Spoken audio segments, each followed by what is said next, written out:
নমস্কার বন্ধুরা, আজকে আমি তৈরি করব কাঁচা আমের সন্দেশ। তো সেই রেসিপিটাই আপনাদের সাথে শেয়ার করছি।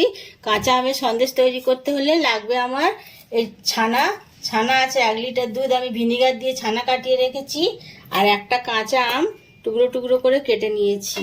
আর একটু পেস্তা আছে, একটু এলাচ গুঁড়ো আছে, চিনি আর একটু গুঁড়ো দুধ আছে 1 কাপ মতো, আর একটু গ্রিন ফুড কালার আছে। তো এই দিয়ে হয়ে যাবে আম সন্দেশ। প্রথমে যেটা করব, আমি এই টুকরো করা আমগুলোকে একটু ব্লেন্ডারের সাহায্যে ব্লেন্ড করে নেব। আমটাকে ব্লেন্ড করে নিয়েছি খুব মিহি করে, একদম স্মুথভাবে মিহি করতে হবে। আর এবার আমি ছানাটাকে হাত দিয়ে দিয়ে খুব ভালোভাবে ম্যাশ করে নেব। ছানাটাকে আমি খুব ভালোভাবে ম্যাশ করে নিয়েছি হাত দিয়ে। তো এবারে সন্দেশটা তৈরি করব, সেজন্য কড়াই বসিয়ে দিয়েছি। কড়াইটা গরম হয়ে গেছে, দিয়ে দিচ্ছি চিনি আর একটু জল।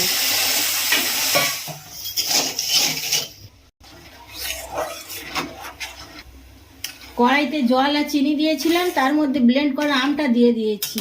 এবারে দিয়ে দিচ্ছি একটু গ্রিন ফুড কালার।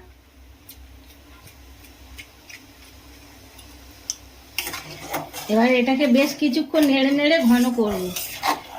চিনি আর আমের শিরাটা বেশ ঘন হয়ে এসেছে। এবারে দিয়ে দেবো আমি ম্যাশ করা ছানাটা।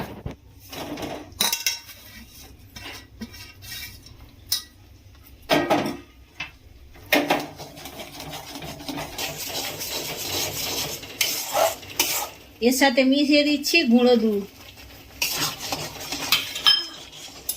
দিয়ে দিচ্ছি ছোট এলাচের গুঁড়ো।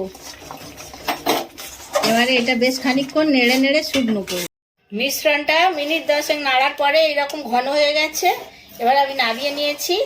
একটা থালায় আমি একটু ঘি ব্রাশ করে নিচ্ছি। এই মিশ্রণটা এবারে থালার উপর ঢেলে দিচ্ছি।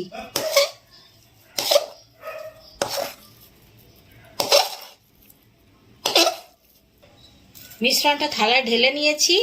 এবার আমি একটা শেপ দিয়ে নেব এরকম ভাবে। ঠান্ডা হয়ে গেলে পিস পিস করে কেটে তারপরে পরিবেশন করব।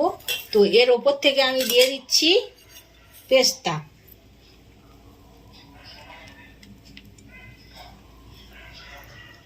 এবারে ঠান্ডা হয়ে গেলে পিস পিস করে কেটে পরিবেশন। সন্দেশটা কিছুক্ষণ রাখার পরে অনেকটা শুকনো হয়ে গেছে। তো এবার আমি পিস পিস করে কেটে নেব।